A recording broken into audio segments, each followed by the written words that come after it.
Welcome everyone, I would like to show you how to take notes on your iPad Pro. So ever since I was in school, I used my 2018 iPad Pro as my main note-taking device, and I'll show you what I use personally in order to take notes. So what I used is an app called Notability. So Notability is a paid application from the App Store. I'll show you a free alternative if you don't want to pay, but Notability, in my opinion, is the best note-taking application for your iPad. So let me show it to you.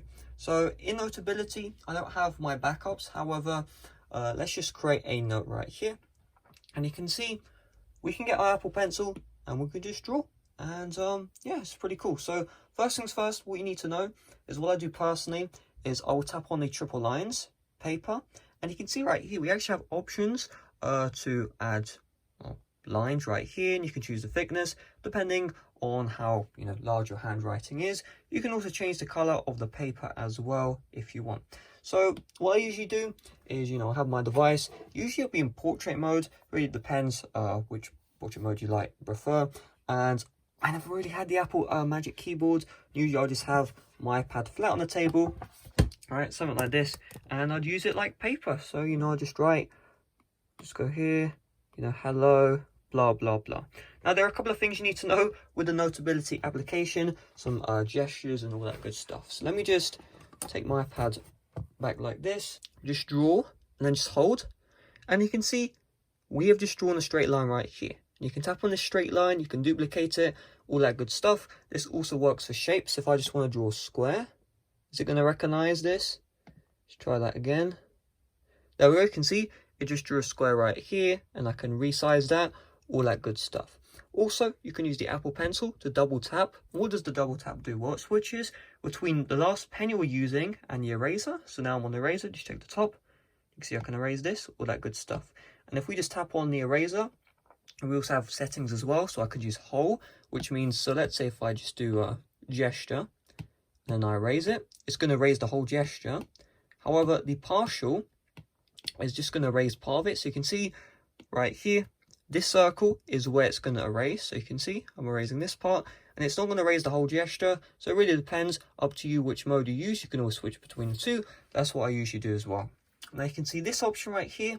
This is useful for the partial because you can change the size of the circle where it's going to erase. So the larger the circle, of course, the more it's going to erase.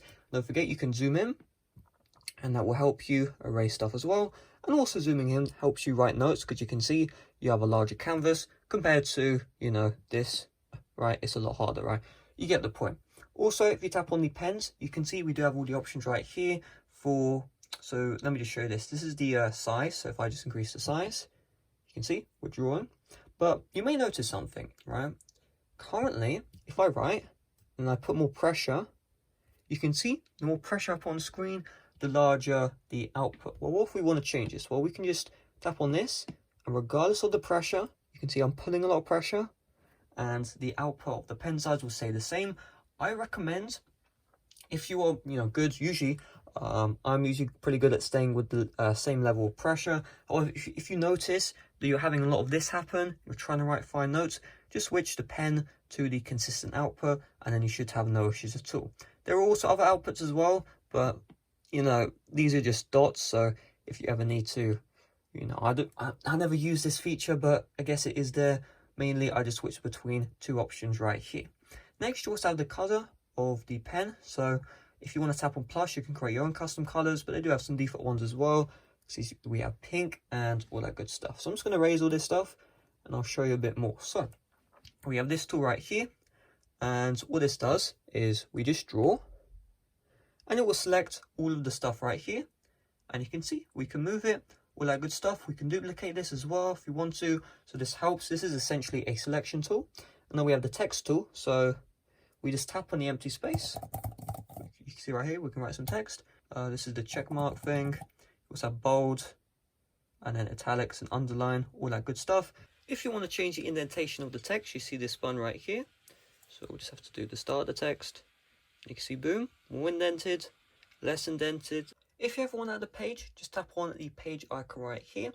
You should see your pages. Just tap on the triple lines, add page, and then it should make a new page. Then just do this again, and you can see, boom, now we have 3 pages.